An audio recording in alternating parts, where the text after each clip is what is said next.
Les policiers ne se comportaient pas différemment avec nous en Californie que dans le Mississippi. Ils ne nous traitaient peut-être pas de nègres à longueur de journée, mais ils se conduisaient exactement de la même façon.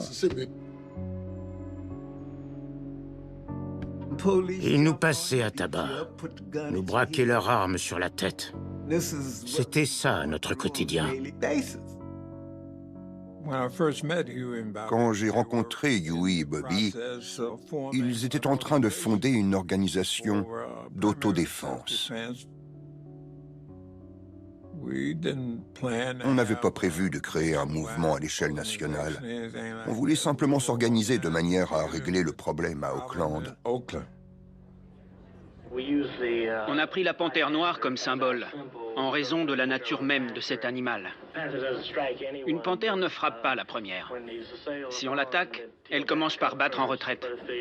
Mais si on l'accule, alors elle frappe. Huey avait étudié le droit et connaissait la législation. À Oakland, à cette époque, toute personne qui n'avait pas commis d'infraction grave avait le droit de porter une arme à feu, à condition que celle-ci ne soit pas dissimulée, qu'elle soit bien visible.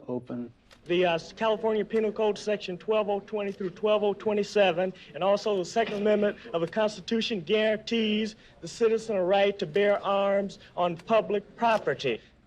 Huey a dit « On va s'armer et on va suivre les policiers en patrouille.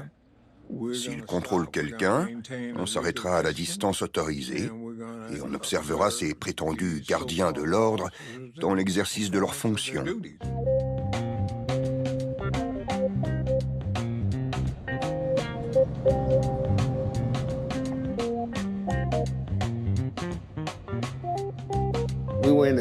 On sillonnait la ville en voiture, on rigolait, on draguait les jolies filles.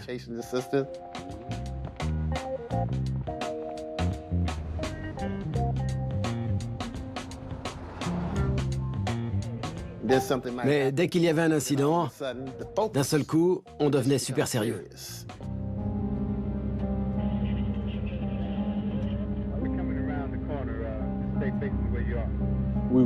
On s'arrêtait, on descendait de voiture et on avançait jusqu'à l'endroit où ça se passait.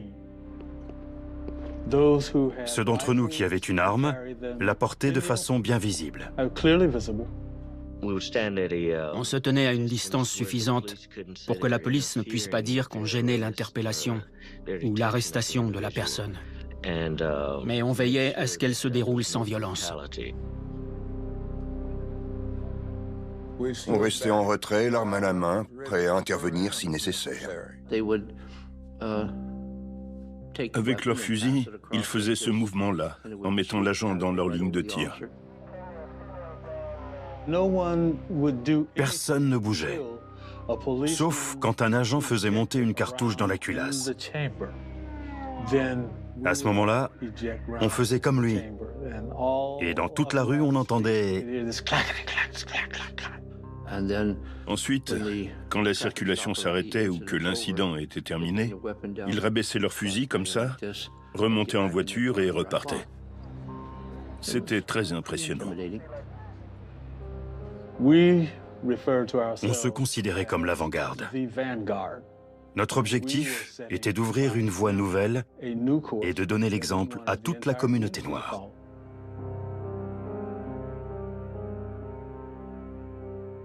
No one wants to touch the legitimate hunter, but we've got to protect society from nuts with guns. When bands of armed people with loaded weapons can move about our streets intimidating and frightening citizens, then I think we should act, and we intend to act.